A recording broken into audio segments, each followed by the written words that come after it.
Good afternoon from London. I know we have a global audience joining us today, so good morning or good evening, wherever you are joining us from. And welcome to today's webinar, which is on the topic of how fintech can help women's financial inclusion in the developing world.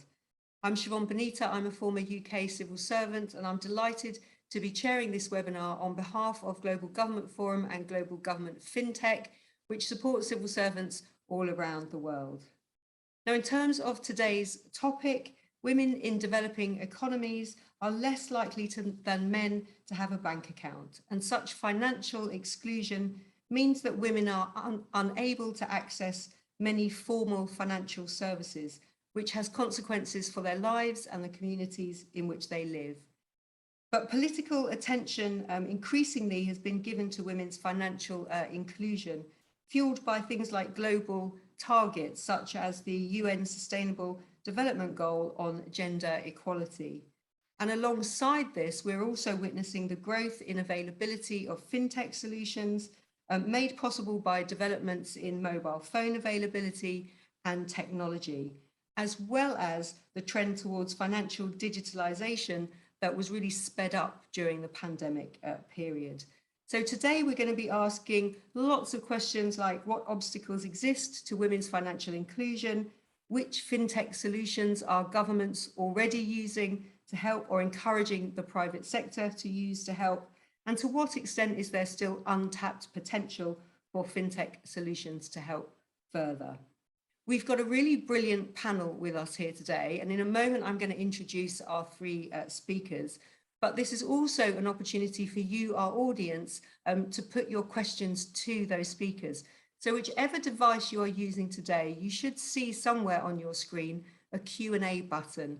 Please, from now on, at any point, use that Q&A button to send in your questions. And once we've heard from our speakers, we'll get through as many of those questions as we can before the end of the webinar. So now, just to introduce our brilliant panel, unfortunately, Mercedes D'Alessandro, who was due to join us today, is unable to join us due to some local difficulties there. The minister, as I understand, for the economy resigned yesterday, and Mercedes is involved in kind of helping see the transition, I think, to the next minister coming in. But we have three fantastic speakers with us here today. So first we will hear from Maria Perdomo, who is Regional Coordinator for Asia at the UN's Capital Development Fund.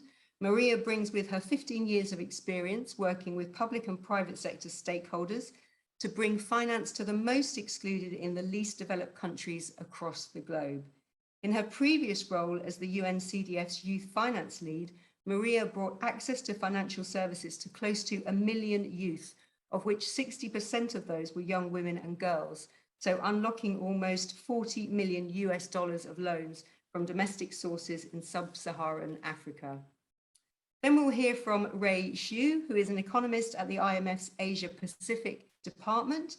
Previously, Ray worked at the IMF's Institute for Capacity Development, delivering training to authorities in Vienna and Kuwait. Her research interests include productivity growth, fiscal rules and policies, gender inclusion and financial access, and her work has been cited widely, including by The Economist and Politico. And then last, but by no means least, we'll hear from Hilary Miller-Wise, who is Deputy Director of Financial Services for the Poor at the Bill and Melinda Gates Foundation. Hilary leads a team that focuses on the development, distribution, and use of financial services for the unbanked, especially women. Before joining the foundation in 2021, Hilary built the on-demand delivery business in Africa for the e-commerce company Bolt, and she also served as CEO of 2 award-winning startups in agricultural technology and financial technology. So I'm sure you'll agree with me, we have a really stellar panel with us here today. As I say, please do use this opportunity to message in any of your questions at any point from now on. But without further ado, I am going to invite Maria to give us some opening remarks. Over to you, Maria. Well, thank you so much, Siobhan, for this invitation. So yes, I mean, to the question, has fintech, or how has fintech helped us to advance or not women's financial inclusion? So let me first start by saying maybe yes, based on the recently released fintech data, we've seen that the gender gap went down from 9% globally in the developing world, from 9% to 6%, right? So that's an advancement, which I would say that it's doing principle to the evolution of the market towards a more digitized market, if I may say that. However, that advance in financial inclusion is not being equal in all the countries, right? So we have, for example, countries like Benin, where the gender gap actually increased, or countries like Bangladesh, where that gender gap is close to 20%. So we still have a long way to go. Here, maybe let me use two of the big cases, because in your introduction remarks, Shubham, you mentioned the pandemic and how the pandemic, and we also talk a lot about how the pandemic has been a catalyst for this, for financial inclusion and for digitization and for financial inclusion and for innovation, right? So let me maybe use two of the biggest use cases that I believe have been strengthened by the pandemic. The first one is G2P payments, right? And the second one is digital marketplaces or e-commerce platforms, as they're widely known by everyone of us. So the first one, G2P payments. So it is true that the pandemic pushed governments, in particular, and I'm going to speak maybe from the perspective of Asia, and since UNCDF has a specific mandate of focus on least developed countries, I'm going to put an emphasis on those countries as well. And so it is true that the pandemic push a lot of the countries, in particular in Asia and LDCs in Africa, in Asia, to increase social protection programs, right? So, for example, Bangladesh scaled up the social protections programs up to 163%, for example. There were some sectors that were most hit by the pandemic than others, right? And that's, for example, the case of the garment district factories in countries like Cambodia, Laos, or Bangladesh. And so, for example, in Cambodia, the government had an opportunity to provide social protection payments to 20,000 garment workers, which in the majority are women, right? So, but the problem was that in the majority of these countries, I'm referring to maybe Laos, Bangladesh, Cambodia, Myanmar, very few governments had actually or had the capacity to really leverage some basic digital rails that previously existed from the pandemic to really take advantage of that and speed up the pace at which these payments were done and really digitize them. So, for example, there were some obstacles that really exacerbated this, and the first one is the lack of national digital ID. So, for example, in countries like Bangladesh and Laos, an aid recipient needed multiple IDs to be able to receive payments. So that's obviously not convenient. Lack of interoperability, that's another big obstacle to these payments, which, for example, in Cambodia or Nepal, interoperability happens largely through bilateral agreements. Another one is lack of phone ownership. This is one of the biggest obstacles, in particular for women. According to a GSMA report, the 2021 report on mobile ownership, for mobile ownership, South Asia has the biggest gender gap in terms of phone ownership, leading maybe this gap in the world with 19% of gender gap here. And in countries like, for example, again, Bangladesh, we have a gender gap in phone ownership of 25%. That's a huge challenge. And however, there's a huge opportunity, because according to the World Bank, there's still 40 million women that are still receiving cash payments and that are still not digitized. So a big opportunity, a big challenge here. Another one, the other big use case is the one about digital marketplaces, right? So it is true that, for example, with the pandemic, in particular in Southeast Asia, for example, in more developed economies, 70 million people in the sub-region purchase a product or a service online right after the pandemic started. We started to see a lot of innovations, for example, from players like new players like Alibaba, right, or even Lazada here in Thailand, whereby they were only like also using those rails of these super platforms and adding products and financial services to the MSMEs that are selling their products in these platforms, right? But again, these innovations are only happening, or mostly because, well, that's not generalized, but in the region are mostly happening in those countries that are more developed. So we're still living behind countries like Nepal, Bangladesh, Myanmar. For example, in Isewa, in Nepal, according to a recent survey done by the World Bank, only 10% of e-commerce transactions happen through digital means. Another thing that is very important maybe to highlight here is that the innovations are not getting out to those MSMEs, and particular women-owned MSMEs that we needed the most. We have seen there's a recent study done by SIGAP, for example, that tells us how women prefer to sell their products in informal online communities more than these big super platforms, right? And the problem here is that these informal online communities may not have these built into their system, these digital payment systems, right? That where then we can use to build more innovations, more products and services that really can help them to achieve financial health outcomes, right? So again, the question about financial inclusion for what? Where are we going with this? Another thing that we are seeing is the lack of products that are really addressing the needs of women, right?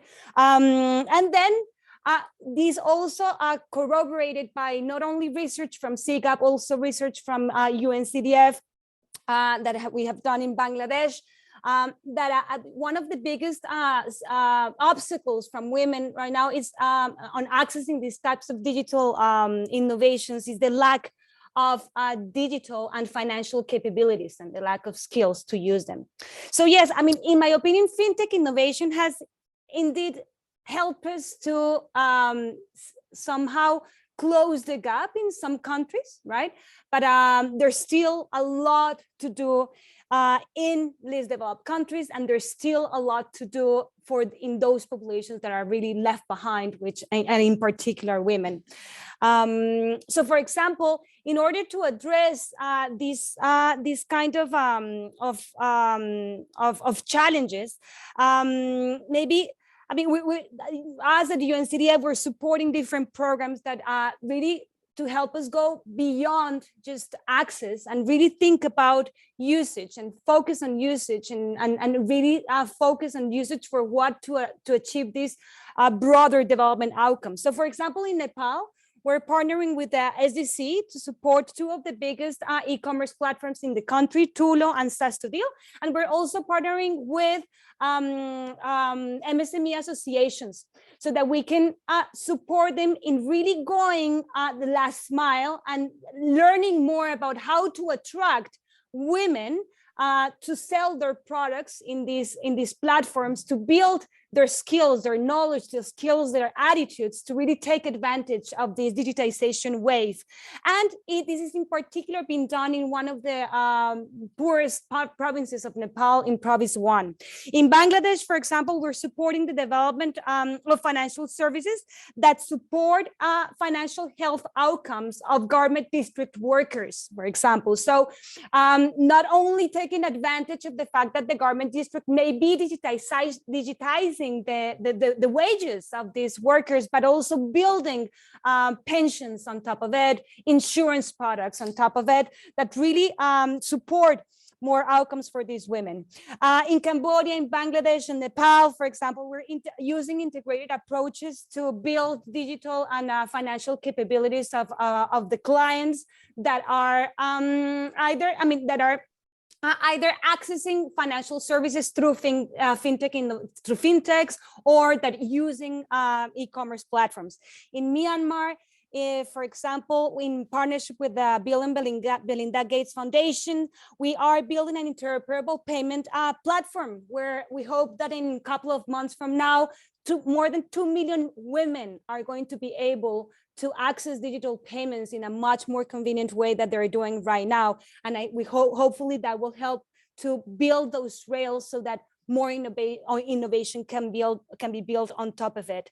Yeah, and so maybe, I mean, in addition to that, we, as you know, in addition to work very closely with the private sector and bring finance to these private sector innovators through either performance-based grants, loans, or de-risking through guarantees, we also work very closely with governments, because we do think, we're convinced that there are also a lot of challenges that are happening, or the things that, or opportunities that can be done to create a much more enabling environment for innovation for women. Thanks so much, Maria. I mean, that's a great way to start, because you've covered so many things there, which I think we will pick up on in the conversation. I'm sure the audience will have lots of questions on that as well. So just a few things that struck me there, how you stressed, how the pandemic has kind of forced change in a lot of this and kind of sped up innovation and sped up kind of a lot of women going digital in the first place, getting bank accounts for the first time, for example. But then some of those obstacles, so not an equal playing field. So some of those obstacles, lack of digital IDs in some countries, making it harder, lack of interoperability across their systems, lack of phone ownership for women. So some of those really basic things. So a huge challenge, but also, as you say, a huge opportunity still then, especially to reach women in those in the kind of really least developed countries who aren't being kind of supported through some of these new solutions. And really interesting to hear kind of who you're partnering with in these different countries. And then finally, the role both of governments and the private sector working together here, I think, to help get some of these solutions in place. Thanks so much, Maria. Really great way to start. Ray, I'm coming over to you now.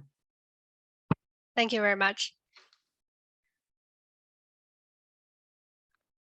So thank you very much for this opportunity to discuss this very important issue. So as Siobhan mentioned, I'm an economist at the International Monetary Fund. Some of you may know that traditionally the IMF focuses on macroeconomic issues through surveillance and lending facilities. But in recent years, the gender issues have become a mainstream topic at the fund because we have found that gender disparities have proven to be macro-critical and important for countries' economic growth. So today, I would like to talk about the persistent gender gap in financial access and how fintech can help. Just the usual disclaimer that these are my personal views and do not represent the views of the IMF. Next slide, please.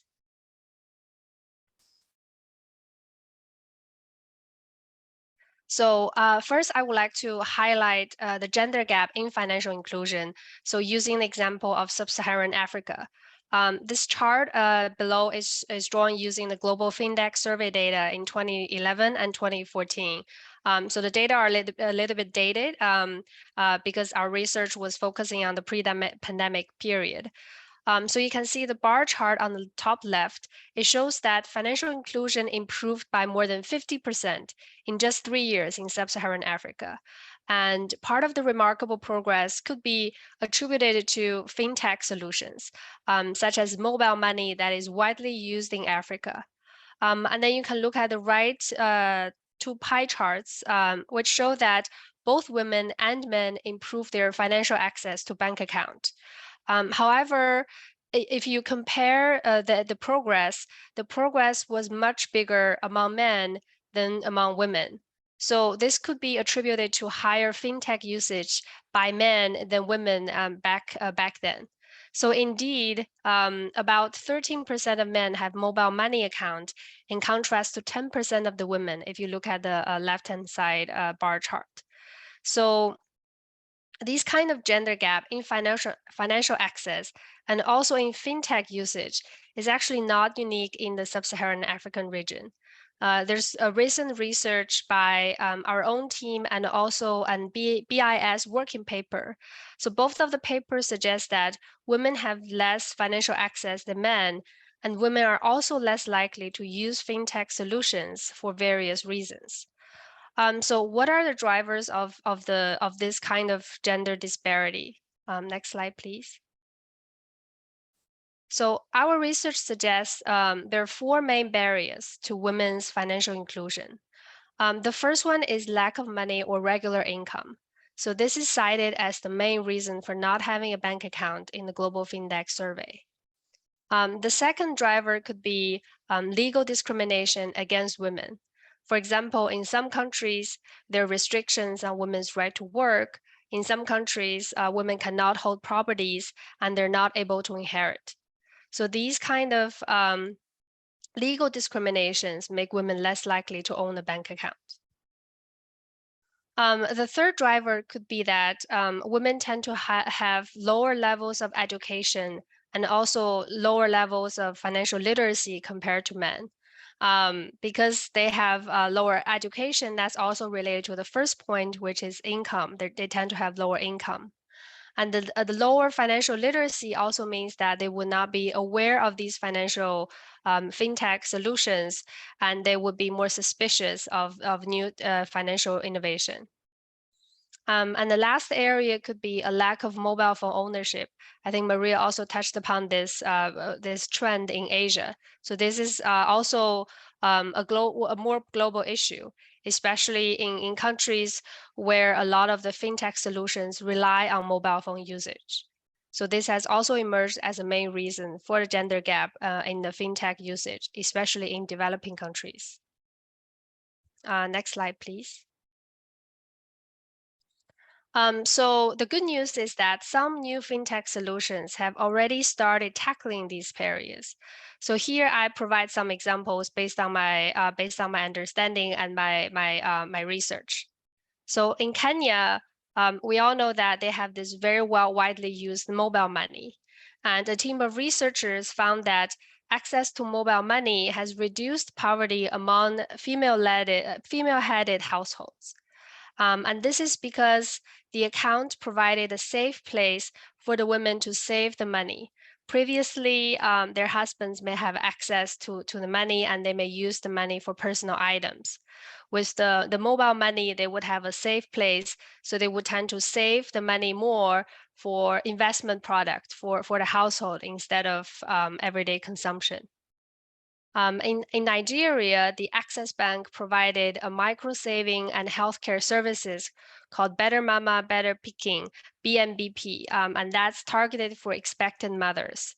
So these women are not only, they're only required to save a minimum about USD $3 a month, and then in exchange for medical insurance coverage of up to 125 US dollars per year, as well as some life insurance.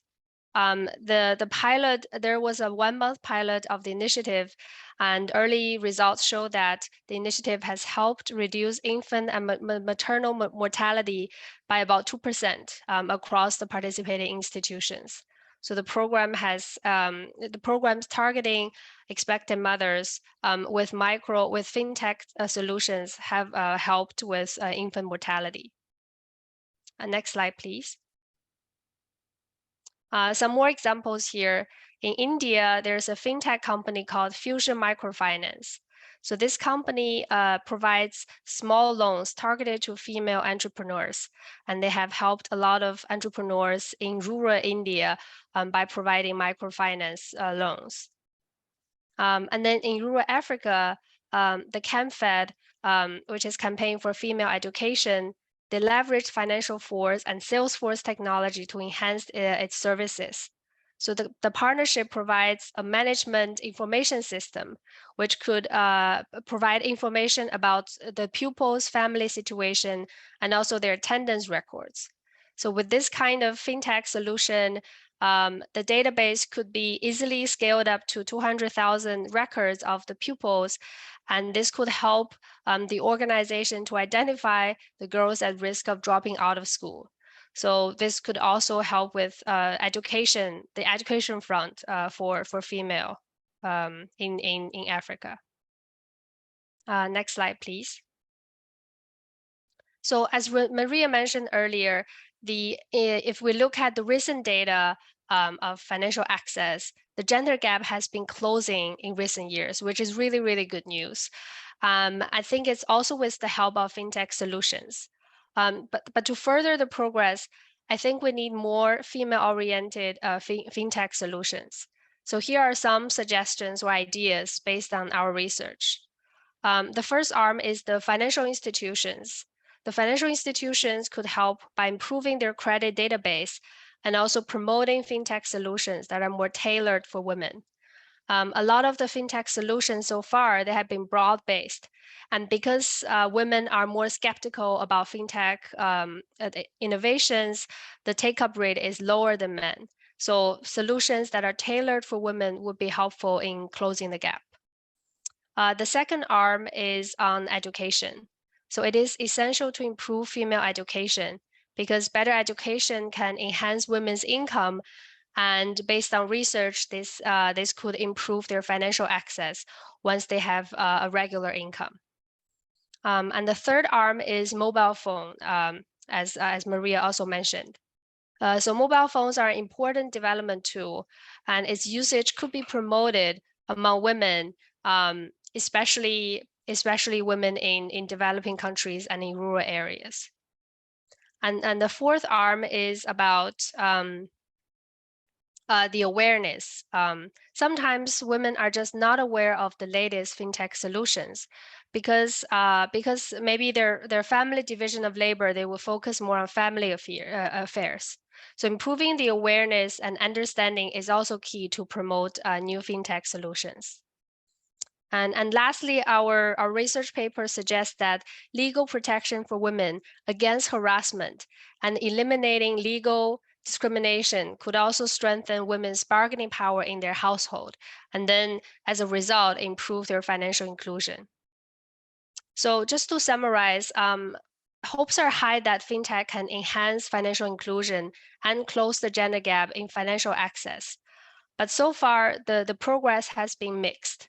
So women's financial access is especially challenging under the current environment when inflation is very high, because the central banks have been tightening monetary policy to fight inflation.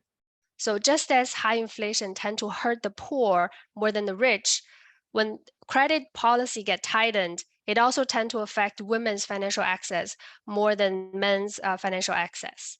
So to close the gap, policymakers should probably put more focus on female financial inclusion and also encourage more female-oriented fintech solutions. This is my view. Thank you very much.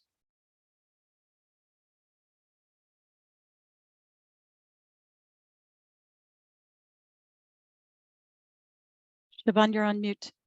Sorry. Really interesting there, Ray, because I think you built on some of the stuff that Maria said in the beginning. So you also mentioned some of the barriers as lack of mobile ownership, lack of kind of awareness, but also something I might come back to in the questions, the issue of fintech solutions not necessarily being tailored to what women need. So I think that's something that we can maybe unpick in the conversation afterwards. Really good to get those examples because it just shows the wide range of use cases as well that fintech solutions can be used for. And then that kind of word of warning at the moment, the period we're in with kind of high inflation and monetary policy getting tight, that it's even more important now that governments and policymakers who will be in the audience think about how they can actually focus on kind of improving female financial inclusion more than ever.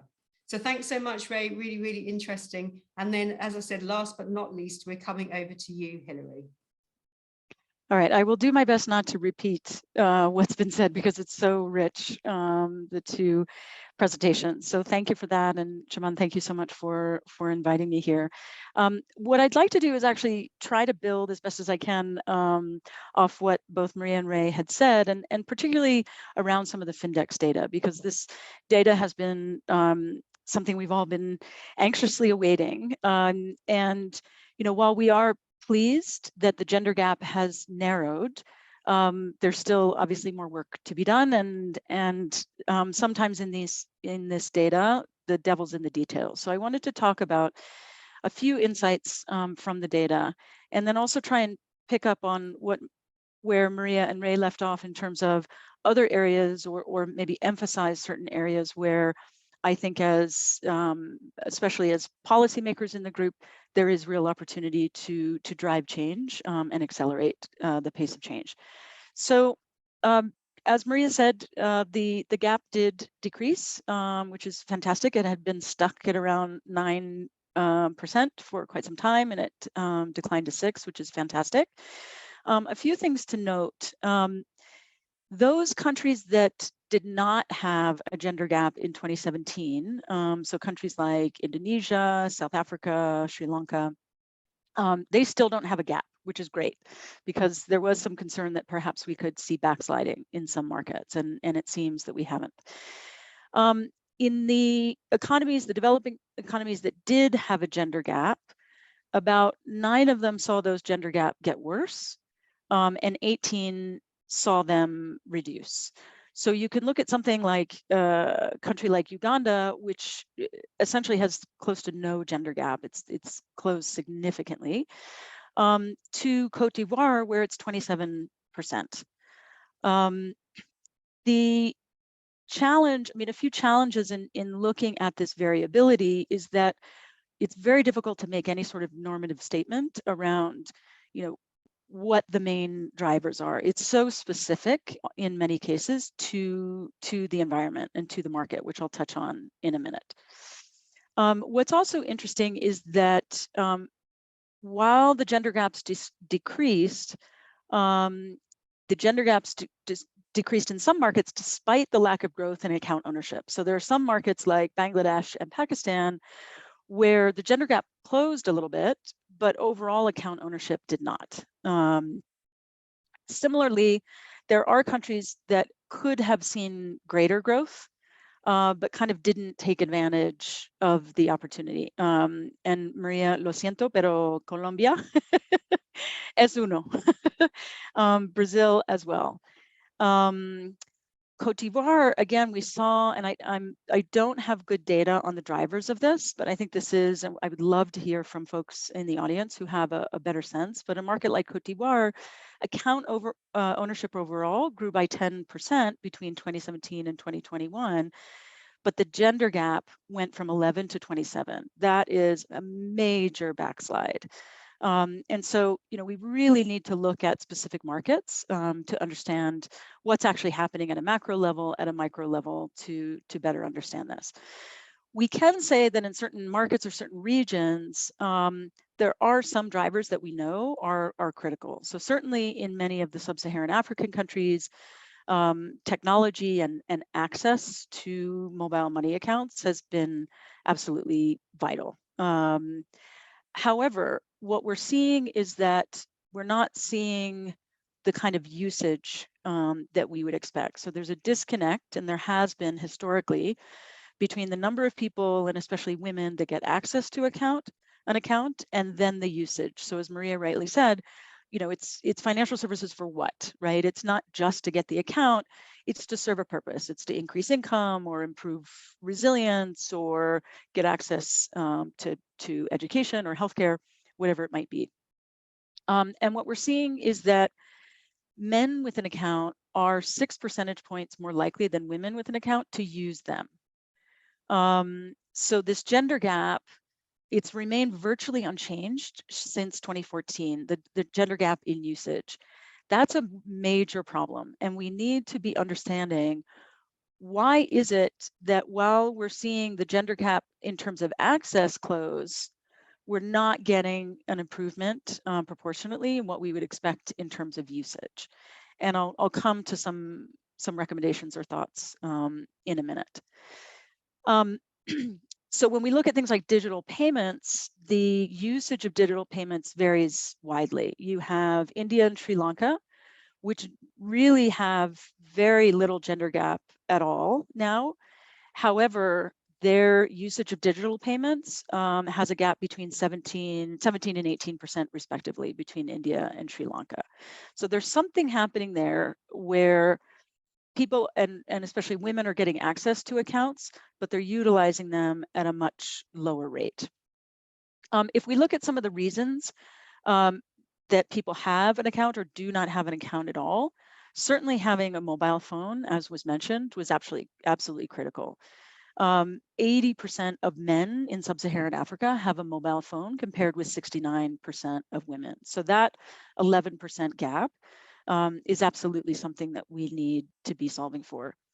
I do, again, given the audience that we have, I would like to also emphasize lack of documentation, which interestingly was not highlighted among the reasons not to have a formal financial institution account, but it was quite lower on the list. It was there, but it was lower on the list. Lack of documentation to access a mobile money account was ranked higher. And if you look at sub-Saharan Africa, where I live, 30% of unbanked adults reported that they don't have the documentation that they need to own an account. So what is the so what of all of this? I would bucket it into at least 4 areas. The first is from a policy perspective. The second is product and distribution.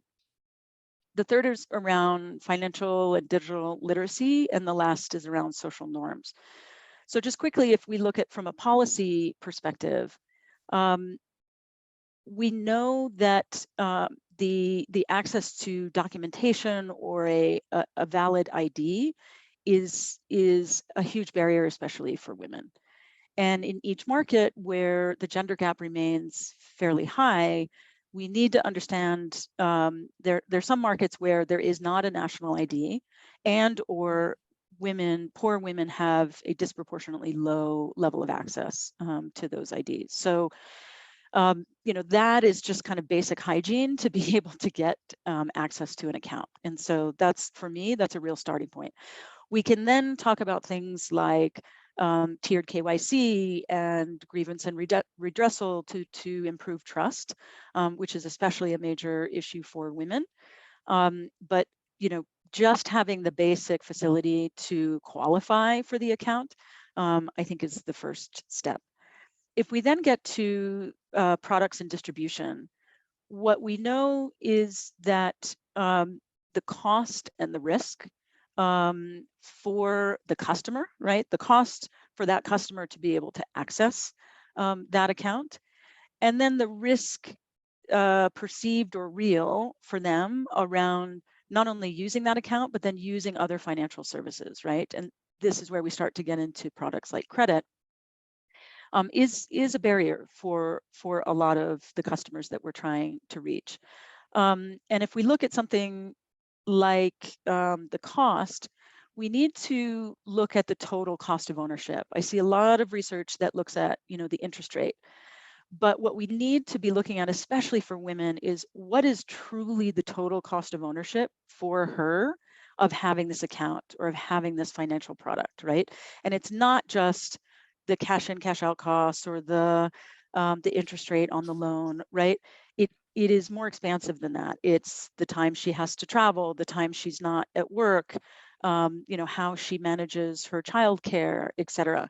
All of those things need to be taken into account when we're talking about cost of ownership. And in order to do that, we need, I think, to do much better segmentation of women customers. I think, as we all know, the data that's available today on existing women customers, much less women who are excluded and marginalized, is pretty poor.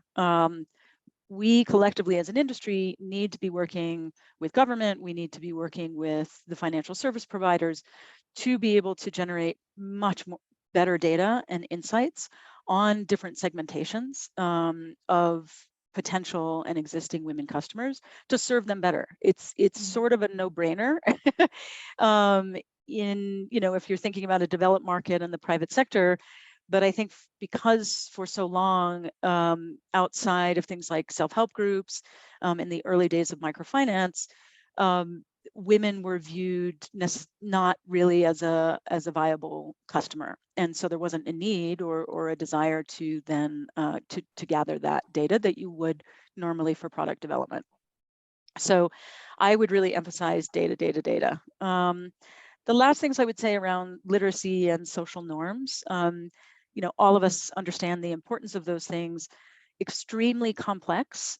Just on the point of digital and financial literacy, I think we need to be looking at, I for one personally, really struggle to find examples of digital and or financial literacy programs that are actually embedded with the financial service and are then sustainable, are not simply a cost center. And maybe that's okay for those services to be a cost center, but then we need to be looking at other means to fund them, and to fund them in a way that is sustainable, not simply an NGO that has a project maybe for 2 or 3 years, but then women lose the opportunity to benefit from that. So, in short, women, as we know, are likely to lack ID, lack a mobile phone. They live far from a branch. They live far from a mobile money agent in many cases, and they often need support to use the financial service. So for the policymakers in the room, it's really up to all of you and up to all of us to make those additional efforts to serve the underserved population, because while the numbers are coming down in terms of the number of people and the number of women that are underserved, you could argue that the ones that remain underserved are the hardest to reach, and they're going to be the most difficult and the most challenging for us. So that is my challenge to all of you and all of us going forward. Thank you. Thanks so much, Hilary. So really good to hear from that kind of latest Findex data. And I think we can, because that's just been recently published, hasn't it? So we can send a link out to everybody that's registered to give them access to that latest data. But as you say, a really mixed picture there. So you have to look down at kind of each country, each region within that to see what's going on. But again, you mentioned some of the same issues around barriers, lack of mobile phone ownership, lack of ID or documentation as well. And then that whole issue of what's the actual cost for the individual woman of kind of having some of these financial solutions, having the account in the first place. But one of the things I want to pick up and come back to all of you now, and just a reminder to the audience to please send your questions in as well, because we're moving into questions now. But I want to pick up, you've all mentioned kind of the evidence showing that fintech solutions can improve kind of financial inclusion, and the data is showing that, but that women, even if they have access to accounts, for example, don't seem to be using them in the same way that men are, and don't seem to be then progressing to use some of these solutions which having those accounts make possible for them. And I just kind of really want to get your thoughts on that. So to help kind of readdress that balance then, to help women sort of take up this in the same way that men do, what exactly do women need? So what are the kind of skills that women need? What's the kind of, you touched on it a little bit there, Hilary, what are the kind of training programs that women might need? What even awareness raising that these solutions are out there and available to them? And how can they be rolled out at scale and at a cost that's affordable to kind of local governments or to the charities working in those kind of areas? Maria, we haven't heard from you for a little while, so I'm coming back to you. So I guess, yeah, the question is, what do women need to be able to kind of not just have these accounts, but then, maximize the benefits of all the things that then are possible for them? Yeah, I mean, I think one of the biggest things is what Hilary mentioned, and it's really to have the right products that need to be designed for women, and having the needs of women at the center. So yes, I think we need to think beyond, for example, that what Hilary mentioned about cost, right? So what is it that a women that is preventing women from using that account, is leaving her child in her house, not having the time, childcare, etc. So how can we really tackle those kinds of flaws in the design? I don't think, sometimes when I see, sometimes when I see, for example, in digital payments, right, which are the rails, right, I see that we have like one size fits all kind of approach, right? And so from that point of view, from that specific starting point for financial inclusion for women, we're already leaving them behind because we're treating them as a mass product, right? So that's one. I think then when it comes about using those digital rails for other innovations, then again, designing products that are really having women's need in mind. For example, yes, saving for what? Probably women might be more prone to use savings in a long term for this for the school of their kids, for example, things that really appeal to that to the segment, to women. Another thing is, I believe, also that was mentioned already, skills.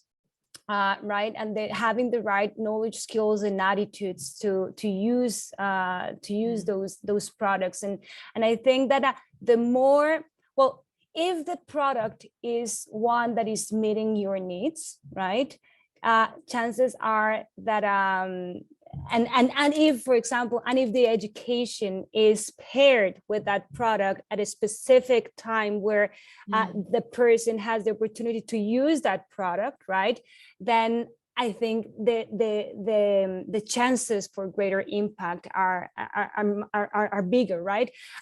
Just as Hilary was mentioning, and some of the approaches that UNCDF also applies right now are integrated approaches where we try to first design the products with the partners, having women at the center, but at the same time apply behavioral science research to identify what are the knowledge, skills, and attitudes, the gaps that are preventing women to use that may prevent women to use that specific product, and design the education around those knowledge, skills, and attitudes. To the point of the sustainability of those approaches, I would say that one of the things that we also try to do is to apply some kind of what we call a critical minimum to the education. So what are those key messages that need to be delivered to the clients in a specific touch point, right, for that specific product, that will really nudge her to use that product and to better to see that that benefit on that product. So maybe more centric, design centric products, more financial literacy, more digital literacy. I would say that it's is part of the answer. Yeah, thanks, Maria. Ray, I mean, you mentioned these two things as well in your kind of obstacles. So one, the need for more female-oriented fintech solutions, and secondly, a lack of awareness of the solutions being there for women. So what would you like to see in terms of more tailored kind of solutions, and what do you want to add to what Maria said about kind of the skills that women need, or just communicating an awareness that these products are there in the first place? Yes, so I fully agree with what Maria mentioned. It's important that they would have the financial literacy, but also the awareness of the new products. And I really like what Hilary mentioned, that it would be nice if the product embedded some of the knowledge of the financial knowledge in the product. So women would know how to use the product. So I think, for example, there's research showing that a very simple concept of compound interest rate. Research has shown that if you explain that through a simple flyer in rural China, explaining to them if they save $50 today, in 30 years, how much money they could get. And most of the rural area residents will be surprised of how much money they can get, and then that would significantly increase their pension savings. So I think really key but simple knowledge like the compound interest rate and broad education for people, especially less educated people, I think would make a big impact on their savings behavior, for example. Yeah, thanks, Ray. So really building it into the product itself. Hilary, I won't always come to you last because I know that that's difficult, but did you want to add anything on this issue of kind of bespoke, tailored solutions, or the kind of skills that women might need? Well, I mean, I think, again, it's so specific in each market. And what I was driving at was really the fact that these skills are needed. And the question becomes, who is the right person to deliver them, right? And how is that delivered in a sustainable way? I'm optimistic about the role that different types of agents can play to do that as an additional service, because I think the incentives are well aligned, but there's some challenges there. If you're talking about a Kiko agent, right, who's very busy, and is maybe also a merchant and has a tiny shop that only 2 people can fit in at a time, it's maybe not realistic that that person is going to be providing that kind of literacy. But I think there are other digital forms that we could leverage. I just don't think that digital alone is going to cut it for that kind of behavior change. I think it has to be someone who's trusted by that woman, as well as the digital. And there's some interesting experiments that are going on there that I think we should watch closely. Yeah, really interesting. So we've got some questions coming in. I'm going to go over to the questions here. So we've got one from Ian, who's actually the editor of Global Government FinTech. So he has asked, mobile phone access seems so important, and you have all touched on this. To what extent do many often geographically remote places continue to suffer from a lack of coverage? And who should be responsible for rectifying this? So should government step in if mobile companies aren't able to, prioritizing network access? And I'm going to come on to central bank digital currencies in a moment, because he's asked about that as well. So who should be responsible for making sure that there's mobile phone coverage everywhere in the first place? Hilary, I'm coming to you first on this one. Sure. No, it's a great question. I mean, if you look at a market like Kenya, where I am right now, coverage is actually quite good on a relative basis. However, you still have a gap in terms of financial inclusion overall. And partly that has to do with the unit economics of serving very dispersed populations, right? If you compare it to India, rural markets in India, where you've got much higher population density in the same catchment area in a rural market than you would in Kenya. So you just have a bigger market to work with and more transactions. So, what you have to do from a distribution perspective is then think about how can you provide Kiko services, cash in, cash out services in a rural market in a way that is profitable for the agent that's doing it. Well, it probably means they're not only doing those transactions, because they're just not going to get enough transactions in a day, right? And the money that they make from those transactions has to be interesting enough to them to actually make them want to do it when they compare with the other revenue streams that they have. So that's something that we're excited about, is, how can you layer on existing networks to be able to get those services out there. To your point around where there is not coverage, so that we need multiple webinars on this, and who's responsible for it.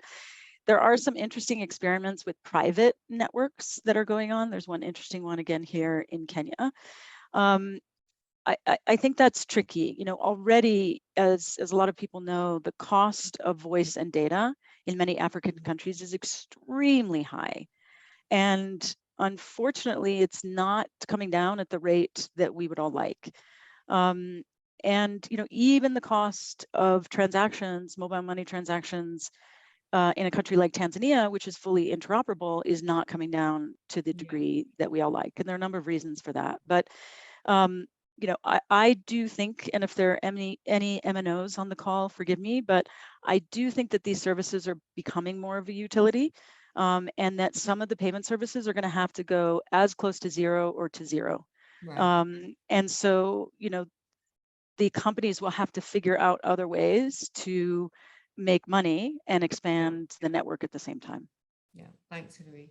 Maria, did you want to add anything on this question of kind of lack of coverage and who should be responsible?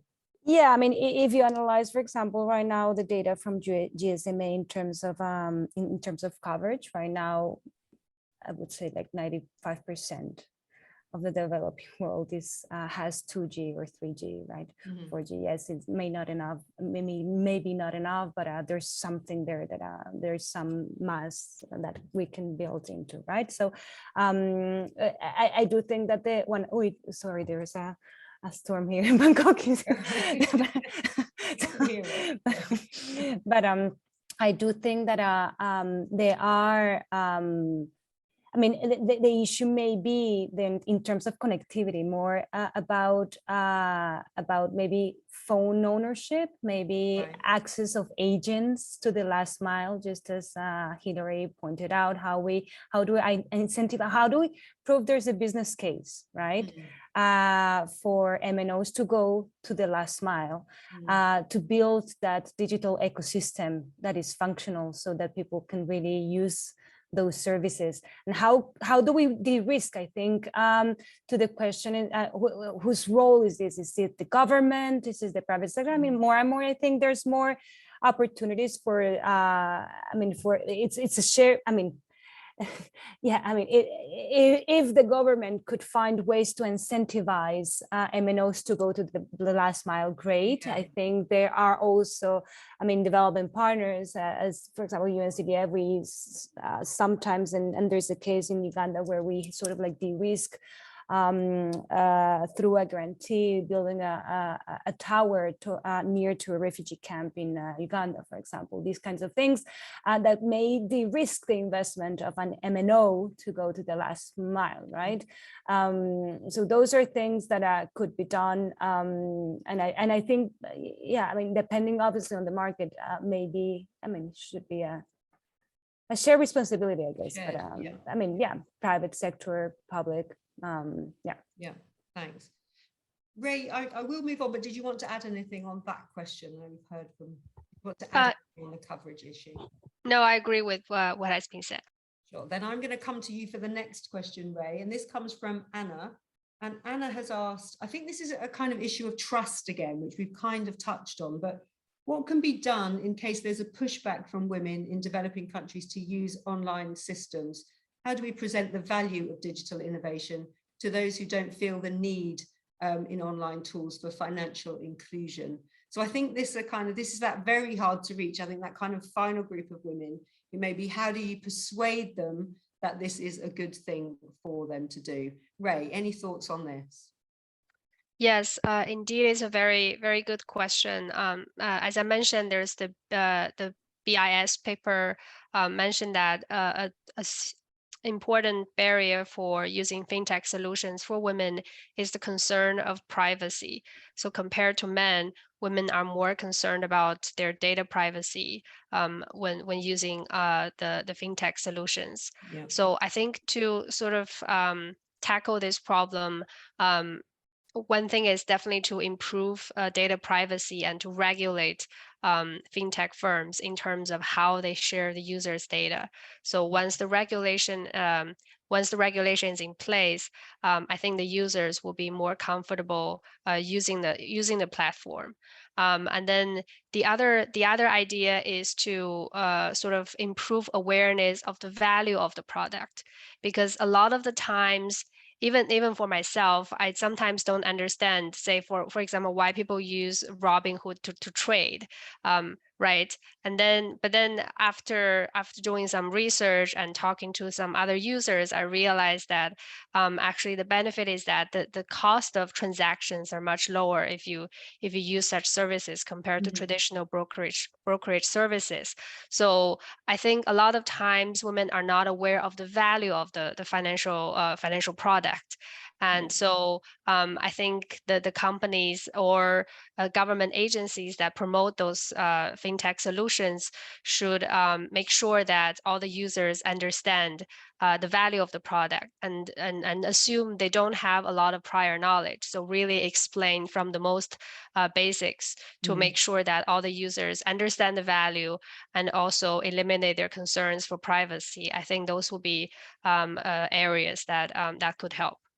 Thanks, Ray. Hilary, I'm coming to you on this, and I want to add into that question then, because Ray brought it up. So one, the question, how do you persuade women that this is a good thing? But secondly, I do want to add in that issue of regulation. Do you think regulation is really important in this respect, in terms of giving people confidence that their data in particular will be secure?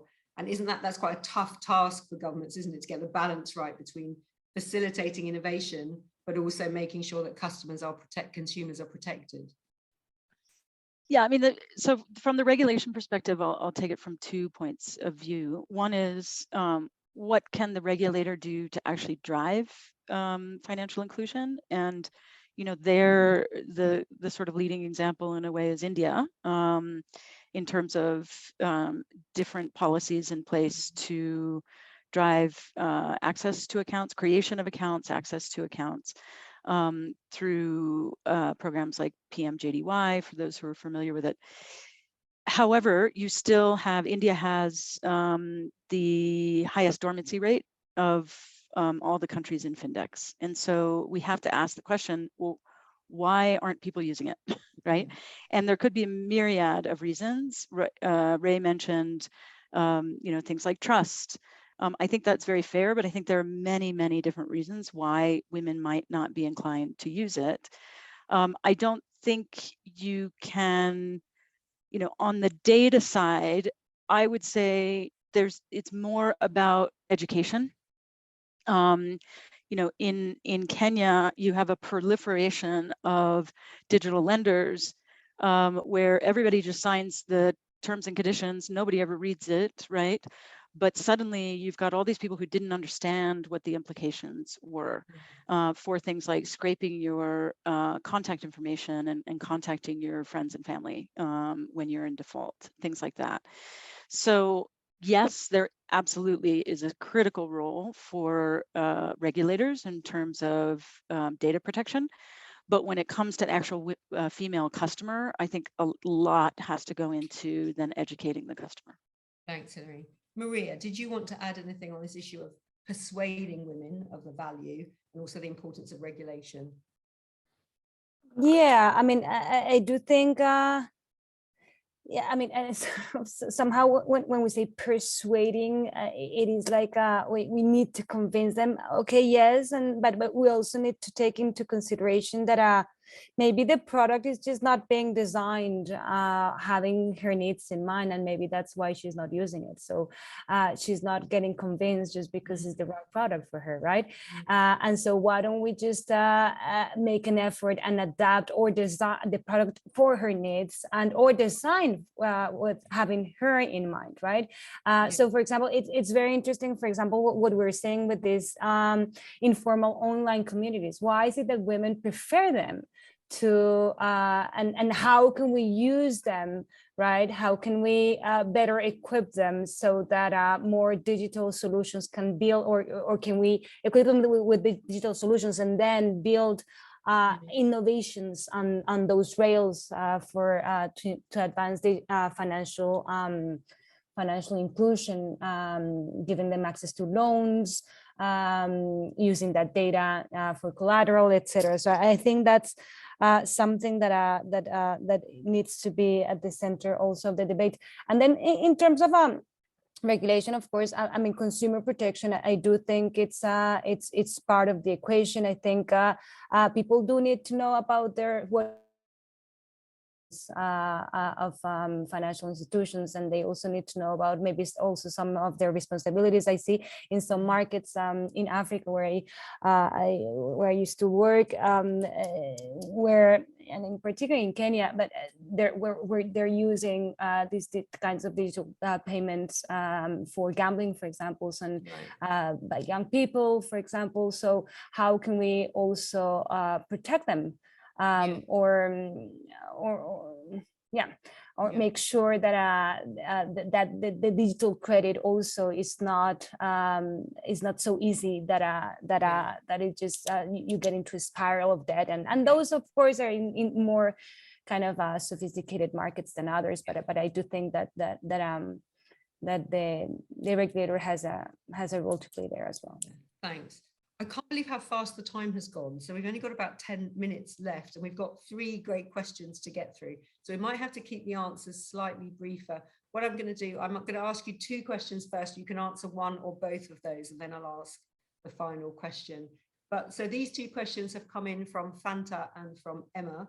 Fanta has said, you've all talked in your presentations on how policymakers can help address some of the barriers. I'm just wondering what mechanisms are in place to convey the findings from kind of NPOs and NGOs like the IMF and the UN to policymakers. So do you have good communication essentially between people out in the field and kind of policymakers? That's one question. And then from Emma, is anyone doing anything innovative to overcome the barrier of identity verification or kind of know your customer? Do the limitations of data bandwidth, for example, and basic phones rule out some things like biometrics? Or are there some that suit the mobile environment?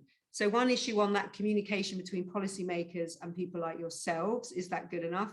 And then secondly, that issue about innovation around things like biometrics and fintech.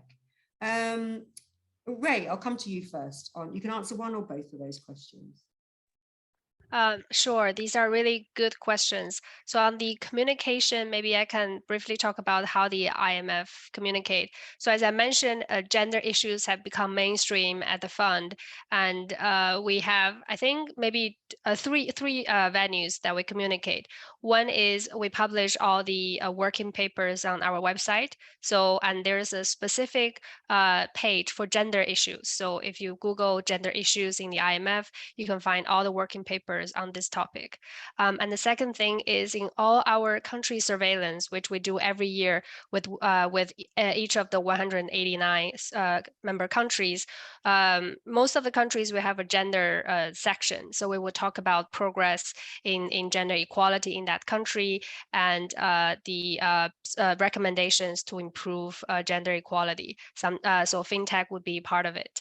Yeah. And the third venue is we have when we lend money to countries in need. For example, the program cases. Sometimes we have requirements that they need to improve gender equality or inclusion, poverty in general. So those are the venues we make sure to make sure the member countries will improve equality in their policies.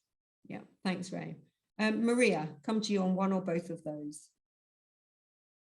Sure. So maybe in the dialogue with policymakers, so we at UNCDF, we have developed over the past few years or so a scorecard that is called the Inclusive Digital Economy Scorecard.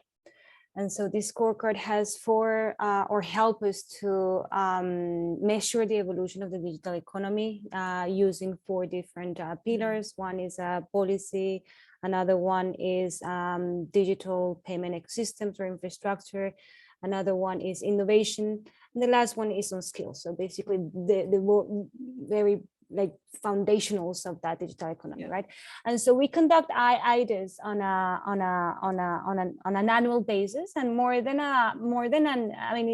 a score. What allows us is a tool to engage, to really engage with policymakers, to engage with the private sector, with innovators, and work with them together and identify what are those those key issues where we need to focus to advance digital financial inclusion and digital inclusion in particular. And these IDIS also gives us a specific score on the gender divide as well, the gender digital divide in that country. So it's a way to engage with policymakers. It's a way to engage with the private sector, to forge with them partnerships, right? And to address together what are those the main constraints that are happening in the market. IDIS has been conducted in 28 plus countries right now, and this is the 3rd year of implementation in many countries. So I think that's one of our major engagement tools, if you want, and through IDIS, we are obviously, a lot of things happened, right? Not only, workshops, we also have usually form or chair, if you want, together with central banks, financial inclusion working groups. We've also supported governments in the development of the National Financial Inclusion Strategy. Right now, for example, on a third year on a row, we are working with ASEAN, with the Financial Inclusion Working Group to help them measure the evolution of financial inclusion in their markets and how that is linked, if you want, to inclusive economic growth. This particular year, we're doing a deep dive into digital and financial capabilities, for example. And again, so yeah, different opportunities for us to engage at country level with policymakers, at regional level, to reinforce those messages, etc. Brilliant. Thanks, Maria. Hilary, did you want to add anything? I know we haven't really touched on the issue of the kind of biometrics there. Yeah, that's perfect, because that's what I wanted to touch on anyway. So yeah, great question. And yes, I mean, any ID system that gets developed is always going to have challenges in the markets that we're working in. So if you think about biometric, you know, a lot of the challenges in Africa is when you get into rural areas, people's fingerprints tend to be worn down, right, from hard work. And so how do you do a fingerprint in that case? Similarly, a lot of ID systems tend to, well, sometimes they're built with a smartphone in mind, and the reality is it has to work for a feature phone as well to be able to cover the population. It's never going to be perfect, but it's absolutely critical to do it and to get started. And the foundation has, for years, has a project called MOSIP, where we work with different countries around the world to help them develop an ID system, very similar to Aadhaar in India, which really sort of paved the way in terms of digital ID. Thanks, Hilary. So we've got just time, I think, for one final question. But before I get onto that, just to say to the audience, thanks for sending in such great questions. You will find in your inboxes that there will be a questionnaire from us. If you don't mind just taking a few minutes after the webinar to fill that in, I would be hugely grateful. It just means we can give you exactly the type of webinars that are most useful for you. So thanks for doing that in advance. But the final question, and this has come from Ian again, and I'm afraid we've only got a couple of minutes, so it'd be interesting to get your quick thoughts on this. Ian has asked, countries ranging from Nigeria to Eastern Caribbean islands are pursuing central bank digital currencies, the CBDCs, to help with financial inclusion. Are you enthusiastic for their potential to help women? So I'm not sure if you are, I'm sure you are all up to speed with central bank digital currencies. Just your quick thoughts on how these might help. Are you enthusiastic for the way they can help women? Let me see. Maria, I'll come to you first. Sure. I mean, it depends. I mean, there's a lot of things that are happening with digital currencies right now. So recently, Bangladesh just announced that they are studying, the Bangladesh Bank is studying the possibility of launching their own. And so I think it depends. So are we talking about a retail digital currency or a wholesale one? I do think, for example, a wholesale could have big opportunities in terms of cross-border payments, and that's a huge issue in the region, where we've seen that. I mean, obviously, huge issues with migrants, and a very big opportunity to decrease the cost and the efficiencies of on how digital cross-border payments are made. Now, in terms of maybe at retail level, I think I am of the views that we might be seeing some of the same. Some of the same, even with a retail digital currency, some of the same obstacles to access that we might be facing with the products that are being put in the market through just like normal fintechs or through this big finance, if you want, right? Yeah. So how I would say I'm not so. Yours is a qualified enthusiasing, a very exactly. I mean, I'm not exactly. I'm like sort of like in the middle. Maybe for wholesale, I would go for gaining efficiencies in cross-border payments, but at retail, I mean, let's see. I mean, it could be, and it depends on the market, obviously. If it's super broken and so where a digital currency is needed, then I mean, Thanks, Maria. Ray, are you in the middle on this as well, or are you more kind of positive or negative? Yeah, well, I think there's a lot of discussion at the fund about the central bank digital currency. I think our general attitude is, if designed well, it could be a very good tool to improve financial inclusion. But it's very important, I think, as one BIS paper pointed out, it's important that financial inclusion should be a key objective when they're designing the central bank digital currency, because most of the central banks are still in the process of doing pilot studies and considering. So if they consider this in their design, for example, by providing a two-tier system which allow non-bank partners, and also providing sort of a public good in terms of technology, so the banks and non-banks can use this public good to provide financial services to everyone, improving education, financial awareness of all the citizens, and also interoperability across borders. So these considerations, I think these are important considerations when they're designing the central bank digital currency, but I personally believe it's a great opportunity to improve this through the CBDC. Thanks, Ray. So slightly more positive, I think, than Maria at the moment. Hilary, your final thoughts on this one? So maybe I'll place myself right in the middle between the two. And many of you have seen that Bill Gates has written quite a bit about this.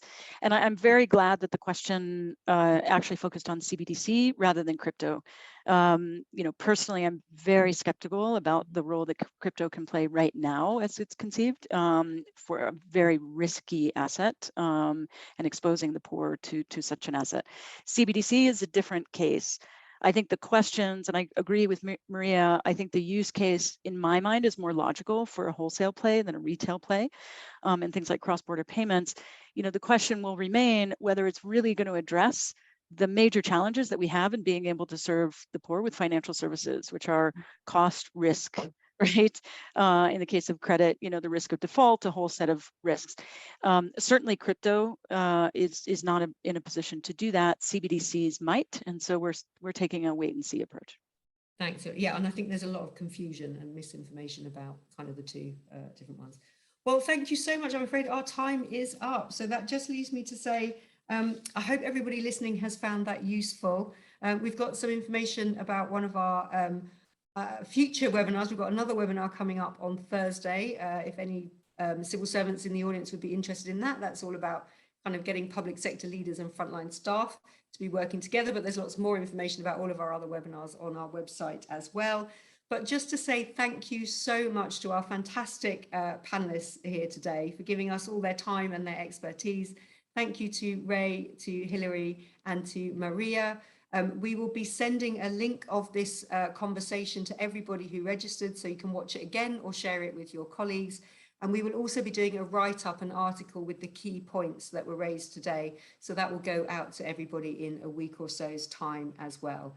But that just leaves me to say thank you so much, everybody, for joining us today. I hope you have a really nice rest of the day wherever you are. And I hope that we see you again soon on another one of our webinars. Thanks, everyone. Thanks to our great speakers. Bye-bye. Thank you.